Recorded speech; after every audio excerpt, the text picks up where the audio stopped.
Erkaklar diqqatiga tez hojatga chiqasizmi? Peshob tomchilaydimi? Pastki qorinda og'riq bormi? Erkaklik quvvati pasayganmi? Bu oddiy holat emas. Vaqtida chora ko'rilmasa, prostata muammolari jiddiy asoratlarga olib kelishi mumkin. Yechimi bor. Prostamix Turkiya texnologiyasi asosida ishlab chiqarilgan 18 xil tabiiy giyohli kuchli formula prostata muammolarini bartaraf qilishga 100% yordam beradi. Hoziroq 55 kodi bilan 503-2200 raqamiga qo'ng'iroq qiling va turkiyalik mutaxassisdan bepul maslahat oling. Faqat bugun birinchi marta murojaat qilganlarga 50% chegirma bor.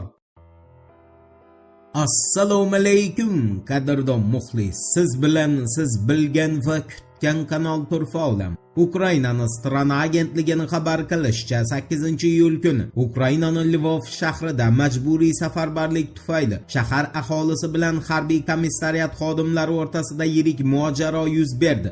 Stranaga ko'ra, Lvovda bir nafar erkakni majburiy safarbar qilishga urinish ortidan harbiy komissariyatga qarshi keng ko'lamli norozilik boshlangan. Ko'p sonli odamlar harbiy komissariyat avtomobillarini o'rab olib, ularga qarshi xuddi harbiylar singari kuch ishlata boshlagan. Oqibatda olomon avtomobilni ag'darib yuborgan. Hodisa majburiy safarbarlik xodimlari Sixov tumanida 20 yoshli yigitni ushlab, uni kaltaklaganidan keyin sodir bo'lgan. Stranani bildirishicha, so'nggi vaqtlarda Ukraina qurolli kuchlari shaxsiy tarkib yetishmasligi muammosiga duch kelmoqda. Shu bilan birga safarbarlikka jalb qilinishi lozim bo'lgan fuqarolarni ushlash vaqtida harbiy komissariyat xodimlari tomonidan qo'llanilayotgan kuch ishlatish holatlari tez mojarolarga sabab bo'lib, jamoatchilik noroziligini keltirib chiqarmoqda edi. Shu bilan birga chaqiruv yoshidagi ko'plab fuqarolar harbiy xizmatga chaqirilishdan qochish uchun turli yo'llarni qo'llamoqda. Ular mamlakatdan noqonuniy chiqib ketishga urinmoqda. Harbiy komissariyat binolariga o't qo'ymoqda. Uylarida yashirinib ko'chaga chiqmaslikka harakat qilmoqda.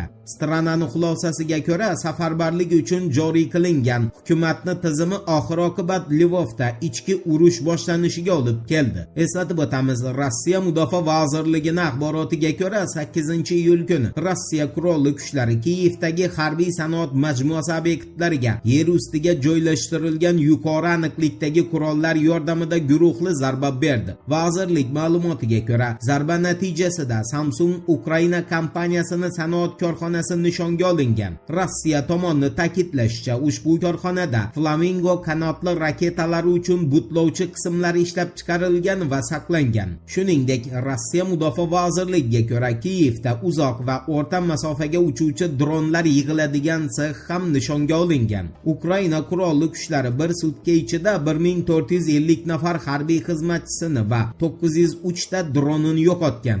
Ukraina Moliya vazirligi rasmiy saytidagi axborotga ko'ra esa, Rossiyaning 8-iyul kungi yo'qotishlari 1260 nafar askar, 4 ta maxsus texnika va 2074 ta dronni tashkil qildi.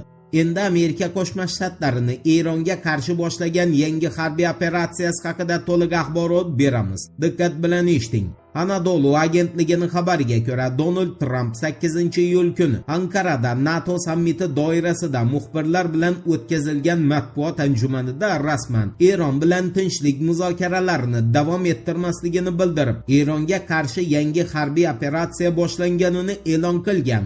Donald Trumpning aytishicha, Eronning yangi rahbariyat ham oldingilari kabi yo'q bo'lib ketadi. Ya'ni Qo'shma Shtatlar zarbalari orqali Tehrondagi yangi hukumat ham yo'q qilinadi. Shuningdek, Trumpga ko'ra neft narxi hozir biroz ko'tarilishi mumkin, ammo buning barchasi juda tez yakunlanadi. Tasnim agentligining Eron armiyasi bayonotiga tayanib xabar berishicha, 8-iyul kuni Amerika Qo'shma Shtatlarining mamlakat janubiy hududlariga bergan zarbalari oqibatida Eron armiyasining 8 nafar ofitseri halok bo'lgan. Tasnimni ma'lum qilishicha, Amerika Qo'shma Shtatlarining Eronning Chobahor porti hududiga bergan zarbasi oqibatida raketa parchalari shahar shifoxonasiga kelib tushgan. Shuningdek, ABC News ma'lumotiga ko'ra, Amerika Qo'shma Shtatlari havo kuchlari so'nggi keng ko'lamli hujum doirasida Eron hududi bo'ylab jami 200 ta zarba bergan. Al-Mayadin telekanalining xabar berishiga ko'ra esa, Eron hujumga javoban Bahraynda joylashgan Qo'shma Shtatlarning harbiy bazalariga zarba bermoqda va Bahraynda portlash ovozlari eshitilmoqda. Shuningdek, havo hujumi xavfi haqida ogohlantiruvchi sirenalar yangramoqda.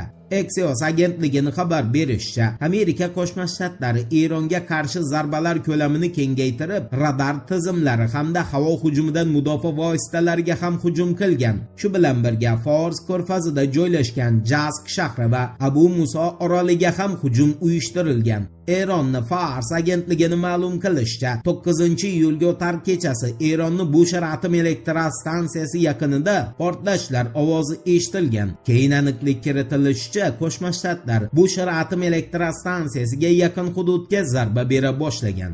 Voqealar rivojini birgalikda kuzatamiz. Turfa bilan qoling. Siz kutgan kerakli ma'lumotlar hali oldinda.